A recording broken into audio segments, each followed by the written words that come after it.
Hi, Anil Nair here. This question చూడండి.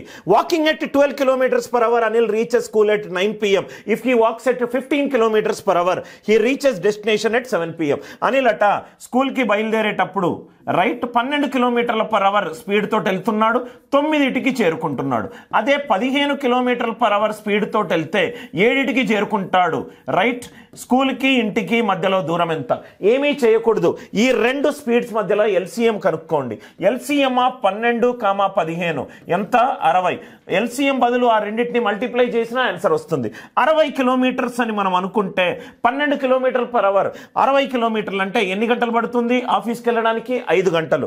60 కిలోమీటర్లు 15 kilometre per hour ఎంత టైం పడుతుంది? 4 గంటలు. 5 గంటలు 4 గంటలు తేడా ఎంత? గంట.